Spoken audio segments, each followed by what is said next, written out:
जब हम परम पूज्य गुरुदेव की शरण में जाते हैं तो परेशानियां, चिंता, कलेश सब दूर हो जाते हैं। आइए जानते हैं इस स्मरण में कैसे। बात सन 1980 की है, जब मेरा विवाह नहीं हुआ था। उस समय मैं माता पिता के साथ मुंगेर बिहार में रहती थी। मुंगेर जिले में अपने मिशन का एक विद्यालय चलता था। उस विद्यालय का नाम बाल भारती विद्या मंदिर था। मेरा छोटा भाई उसी विद्यालय में पढ़ता था। मैं प्रतिदिन उसे छोड़ने जाया करती थी। धीरे धीरे मेरा संपर्क वहाँ के आचार्यगण से हो गया। सभी आचार्य बड़े ही शिष्ट एवं व्यवहार कुशल थे। वे सभी मुझसे प्रत्येक रविवार के यज्ञ में शामिल होने के लिए कहते। मुझे स्कूल का वातावरण बहुत अच्छा लगता था। बिल्कुल शांत, स्वच्छ, सुंदर वातावरण। मुझे वहां जाने में शांति मिलती थी। जब आचार्य जी ने मुझसे यज्ञ में आने के लिए कहा तो मुझे लगा जैसे बिन मांगी मुराद पूरी हो गई। हम 3 भाई व 2 बहन थे, लेकिन कोई यज्ञ में जाने को तैयार नहीं हुआ। मेरी माताजी धार्मिक स्वभाव की थी। मैं उनके साथ रविवार के यज्ञ में जाने लगी। एक दिन जब मैं रविवार को यज्ञ में गई तो वहाँ पर कुछ विशेष कार्यक्रम चल रहा था। उत्सव जैसा माहौल था। जब मैंने आचार्य जी से कौतूहलवश पूछा तो उन्होंने बताया कि आज गुरु पूर्णिमा, व्यास पूर्णिमा का पर्व है। गुरु एवं शिष्य में संबंध जोड़ने का पर्व है। आज के दिन गुरु शिष्य को दीक्षा देता है। आचार्य जी की बातों ने मेरे अंतःकरण में संजीवनी का काम किया। कार्यक्रम शुरू हुआ। इसके बाद जब दीक्षा का क्रम आया तो मंच पर बैठे आचार्य जी ने कहा, जिन्हें दीक्षा लेनी है वे इधर आकर बैठ जाए।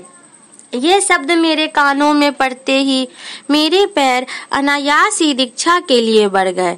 मैंने अपनी माताजी से भी नहीं पूछा। जब माताजी ने मुझे दीक्षा की पंक्ति में बैठे देखा तो मुझे मना करने लगी।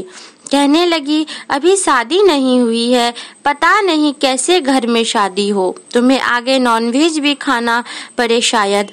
अभी मंत्र दीक्षा ना लो, बाद में तुम्हारे लिए परेशानी खड़ी हो सकती है। मैं उनकी बातों को अनसुना कर वहीं बैठी रही। दीक्षा शुरू हुई। मैंने दीक्षा का क्रम पूरा किया। उसके पश्चात गायत्री साधना जैसे मेरी जीवनचर्या बन गई। मैंने शिक्षा के साथ साधना का क्रम बराबर जारी रखा। इस तरह करीब 6 महीने बीत गए। अचानक मेरी शादी मुंगेर शहर में हो गई। मेरी माँ बहुत परेशान थी। जाने कैसा परिवार होगा। मेरे पूजा पाठ को लेकर वे बहुत चिंतित थी। जिस दिन ससुराल वाले मुझे देखने आए उस दिन तो माँ का बुरा हाल था। कहीं खान पान की वजह से ससुराल वाले मना न कर दे।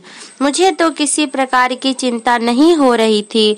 मुझे अपने इष्ट पर पूरा भरोसा था कि मेरे लिए जो अच्छा होगा वही होगा। जब जेठ जी ने मुझे देखने आए तो उन्होंने मुझसे सिर्फ एक ही बात पूछी, बेटा गायत्री मंत्र जानती हो? ये शब्द सुनते ही मुझे लगा कि मुझे सब कुछ मिल गया। मैंने गायत्री मंत्र सुना दिया और इस तरह से मेरी शादी गायत्री परिवार से जुड़े हुए बहुत पुराने देव परिवार में हो गई। मुझे परिवार में बुलाना था, इसलिए गुरुदेव ने मुझे पहले से ही संस्कारित करने की व्यवस्था बनाई ताकि नया परिवेश मेरे लिए कष्टदायी न बने। गुरुदेव की कृपा से मुझे अच्छा एवं संस्कारित परिवार मिला, जिसके लिए मैं गुरुदेव की आजीवन ऋणी हूँ। गुरुदेव की कृपा से जो हमने सोचा सब कुछ मिला। आज भी मैं गुरु कार्य में सक्रिय हूँ और इसे अपना सौभाग्य मानती।